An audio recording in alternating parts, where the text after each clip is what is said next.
Hi అండి, అందరు ఎలా ఉన్నారు? బాగున్నారా? వెల్కమ్ టు కోడలి కలలు అత్త రుచులు.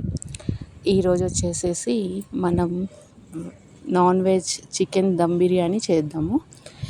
అండ్ ఈ దమ్ బిర్యానీ వచ్చేసేసి చికెన్ లెగ్ పీసెస్ ఫ్రై లాగా చేసాము. అండ్ దట్టు దమ్ బిర్యానీ లాగా కూడా చేయటం అయితే జరిగింది. దీని ప్రాసెస్ చూసేద్దామా? ఏమేం కావాలి, ఏమేమి ఇంగ్రీడియంట్స్ తీసుకోవాలి అనేది ఇప్పుడు దానికి కావాల్సిన ఇంగ్రీడియంట్స్ చూద్దాం. పచ్చిమిర్చి, ఆనియన్స్, టమాటో అండ్ నువ్వులు, జీడిపప్పు. ఈ 5 ఇంగ్రీడియంట్స్ మనము గ్రైండ్ చేసుకొని పెట్టుకోవాలి. నేను ఈ క్వాంటిటీ అనేది మీకు చూపిస్తున్న క్వాంటిటీ అనేది 2.5 kgs నుంచి 3 kgs వరకు యూజ్ చేసుకోవచ్చు. నెక్స్ట్ వచ్చేసేసి వీటన్నిటిని గ్రైండ్ చేసుకొని మొత్తం ప్రతిదీ కూడా అన్నీ మిక్సీ జార్లో వేసేసుకొని గ్రైండ్ చేసుకోవాలి. నెక్స్ట్ వచ్చేసేసి 2.5 kgs చికెన్ అన్నాను కదా, ఈ 2.5 kgs చికెన్ తీసుకొని దాంట్లో మనము కొత్తిమీర, పుదీనా, ఈ కొత్తిమీర పుదీనా నేను ఆల్రెడీ కడిగి పెట్టేసుకున్నానండి సైడ్కి. నెక్స్ట్ మనం కస్తూరి మేతి అంటాం కదా, డ్రైది, అది కూడా వేసేసుకోవాలి. ఇవన్నీ కొంచెం ఎక్కువ క్వాంటిటీలో వేసుకుంటే స్మెల్ అనేది మంచిగా బాగుంటుంది. ఆ బిర్యానీ ఫ్లేవర్ అనేది మనకి వస్తుందన్నమాట. అల్లం వెల్లుల్లి పేస్ట్ 2.5 kgsకి ఒక 3 to 4 స్పూన్స్ అయితే పడుతుంది అల్లం వెల్లుల్లి పేస్ట్. ఓకేనా? నెక్స్ట్ ఇవన్నీ బాగా పట్టించి ఇంగ్రీడియంట్స్ అన్నీ ఒక సైడ్కి పెట్టుకోవాలన్నమాట. తగినంత సాల్ట్, ధనియా పౌడర్ 2 స్పూన్స్ ధనియా పౌడర్. నెక్స్ట్ వచ్చేసి జీలకర్ర పౌడర్, జీరా పౌడర్ అంటారు కదా, జీలకర్ర పౌడర్, అది వచ్చేసేసి 2 స్పూన్స్. నెక్స్ట్ మనకి బిర్యానీ స్మెల్ బాగుండాలి అంటే యాలకులు, దాల్చిన చెక్క 2 ఈక్వల్ క్వాంటిటీలో తీసుకొని పొడి చేసుకున్న పౌడర్, అదొక 2 to 3 స్పూన్స్ వరకు వేసుకోవచ్చు. ఇది బిర్యానీకి మంచి సువాసన వస్తుందన్నమాట. చాలా టేస్ట్ బాగుంటుంది ఈ పౌడర్ వేసుకోవడం వల్ల. తగినంత కారం, ఇవన్నీ వేసేసుకొని నెక్స్ట్ మనకి పసుపు కూడా వేసుకోవాలి.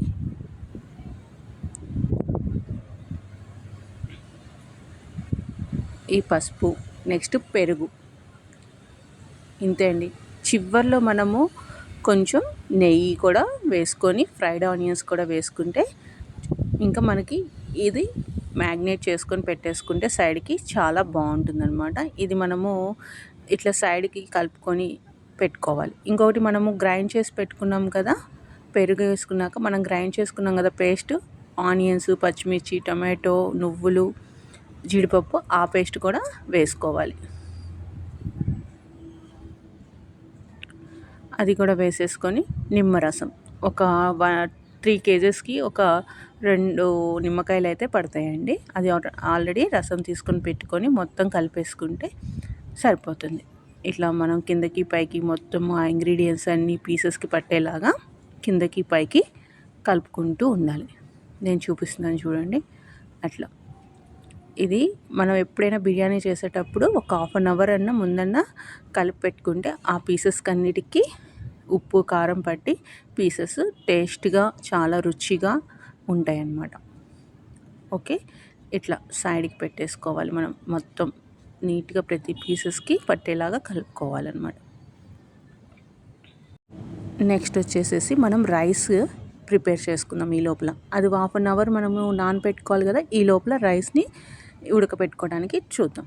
ఏం చేయాలంటే ఫస్ట్ కొన్ని తగినన్ని వాటర్ తీసుకోవాలి. ఇది కూడా దీనికంటూ కొలతలు ఏం లేదండి. రైస్ మునిగి కొంచెము ఎక్కువ క్వాంటిటీతో వాటర్ తీసుకోవాలి. తీసుకొని ఆ వాటర్లో కస్తూరి మేతి, కొత్తిమీర, పుదీనా, పచ్చిమిర్చి ఒక 10 to 15 పచ్చిమిర్చి అయితే మనము సన్నగా పొడుగ్గా తరుక్కొని పెట్టుకొని అవి కూడా వేసుకోవాలన్నమాట.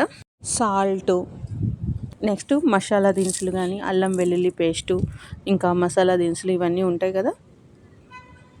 అల్లం వెల్లుల్లి పేస్ట్ 2 స్పూన్స్ పడుతుంది. నేను 2 kgs రైస్కి 2.5 kgs చికెన్ తీసుకున్నాను అనమాట. సాజీరా, ఇంకా మసాలా దినుసులు మీకు తెలుసు కదా, షాజీరా, దాల్చిన చెక్క, యాలకులు, కస్తూరి మేతి ఆల్రెడీ వేసాము, దాల్చిన చెక్క, మరాఠీ మొగ్గ, ఇవన్నీ యాలకులు ఇవన్నీ వేసేసుకొని కొంచెం నెయ్యి కూడా వేసుకోవాలి. నెయ్యి వేసుకోవటం వల్ల ఏంటంటే మనకి రైస్ అనేది పొడి పొడిలాడుతూ ఉంటుందన్నమాట. లేకపోతే నెయ్యి వేసుకోకపోతే ఏమవుతుందంటే రైస్ పొడి పొడి ఆడకుండా ముద్దగా ఉంటుంది. సో అట్లా కాకుండా రైస్ మనకి పొడి పొడిలాడాలి, నీట్గా మెతుకు మెతుకు అంటుకోకుండా ఉండాలి అంటే నెయ్యి కంపల్సరీ వేసుకోవాలి. ఓకే, సో ఇవన్నీ ఇంగ్రీడియంట్స్ వేసుకొని మళ్ళీ సాల్ట్ కూడా వేసుకోవాలి, తగినంత సాల్ట్ కూడా దీంట్లో అనేది వేసుకోవాలన్నమాట.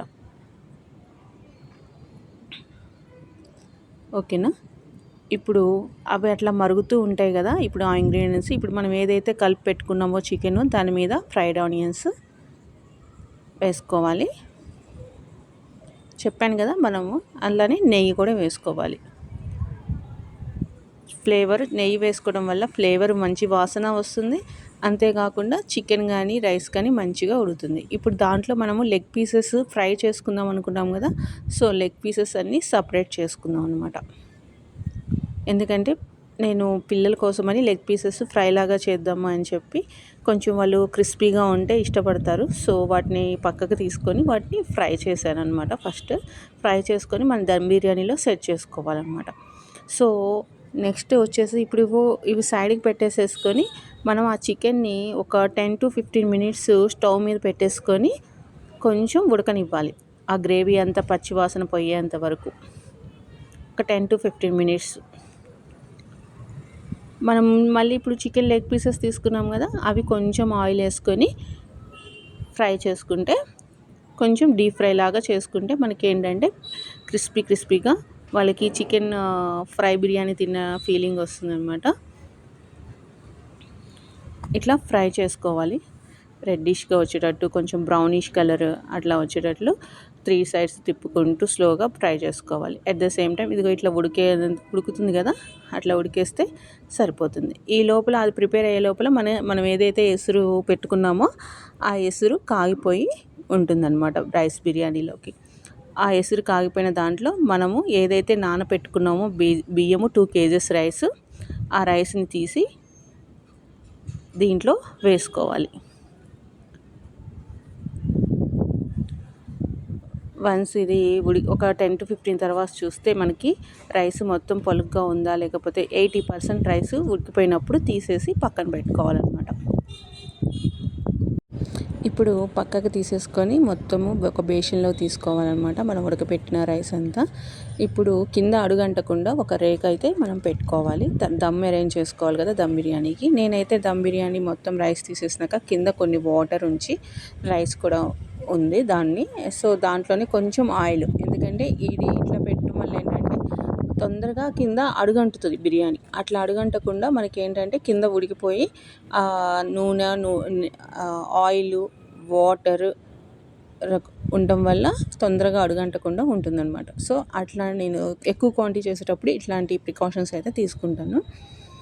నెక్స్ట్ ఇట్లా మనం తీసుకున్న రైస్ని ఒక హాఫ్ రైస్ లేయర్ లాగా వేసుకొని మనం ఏదైతే ఉడికిచ్చామో చికెన్ అదంతా స్ప్రెడ్ చేసుకోవాలన్నమాట.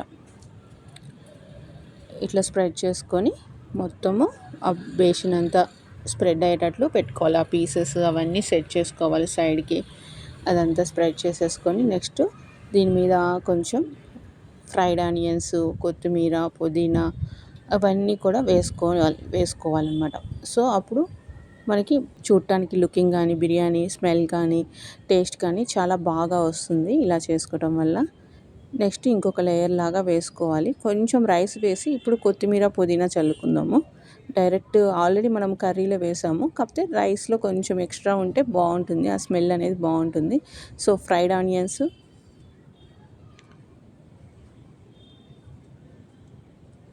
కొత్తిమీర, పుదీనా వేసేసుకొని మళ్ళీ నెక్స్ట్ ఇంకొక లేయర్ రైస్ అనేది అప్లై చేసుకోవాలన్నమాట. మనం ఇంకా రైస్ మిగిలి ఉంది కదా, ఆ రైస్ని కూడా నెక్స్ట్ దానిపైన అప్లై చేసుకోవాలి, ఇంకొక లేయర్ లాగా వేసుకోవాలి.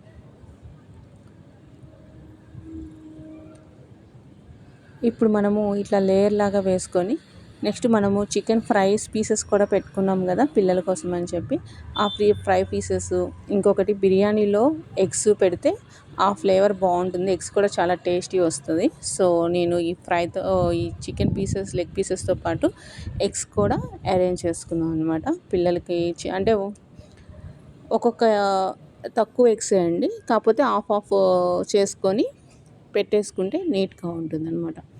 ఇప్పుడు బాయిల్డ్ అయిన ఎగ్స్ని కూడా మనము బిర్యానీ పైన ఇట్లా పెట్టుకుంటే చాలా బాగుంటుంది. ఆ మగ్గిపోయే ఎగ్ కూడా ఆ బాస్మతి రైస్లో ఉండటం వల్ల ఆ ఎగ్కి మంచి ఫ్లేవర్ వచ్చి టేస్టీగా ఉంటుందన్నమాట.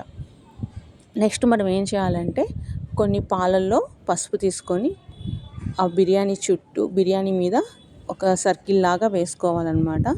అలా వేసుకోవడం వల్ల మనకు కొంచెం ఎల్లోయిష్గా బిర్యానీ బయట మనం బిర్యానీ ఎట్లా ఉంటుంది, కొంచెం వైట్ రైస్ కొంచెం ఎల్లోయిష్గా ఉంటుంది కదా, ఫుడ్ కలర్స్ యూజ్ చేయకుండా మనకి బయట స్ట్రక్చర్ లాగా వస్తుందన్నమాట. మీకు కనుక వీడియో నచ్చినట్లయితే లైక్ చేయండి, షేర్ చేయండి. మన ఛానల్ ఎవరైతే కొత్తగా చూస్తున్నారో please subscribe the channel. Thank you. Bye bye.